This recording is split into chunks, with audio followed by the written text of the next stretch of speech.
এখন হচ্ছে দুপুরবেলা, আমরা কেউ ঘুমাইনি আর আমরা এখন করছি আম মাখা। করছি আর আমরা যেহেতু বড় ভিডিও করবো এই যে ইনি সাজগোজ করছে গোবা লুঙ্গি নিয়ে আর আম মাখা করছি।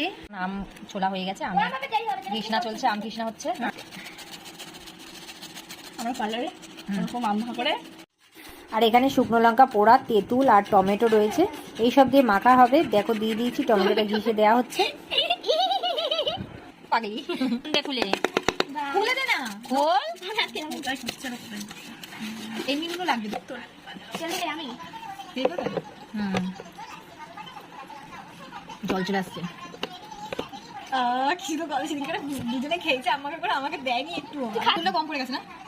হ্যাঁ তা ফ্রিজে আছে, দিয়েছি পাটা না। টকটক নুন লাগবে নে, নুন লাগবে। থাক না, দারুন।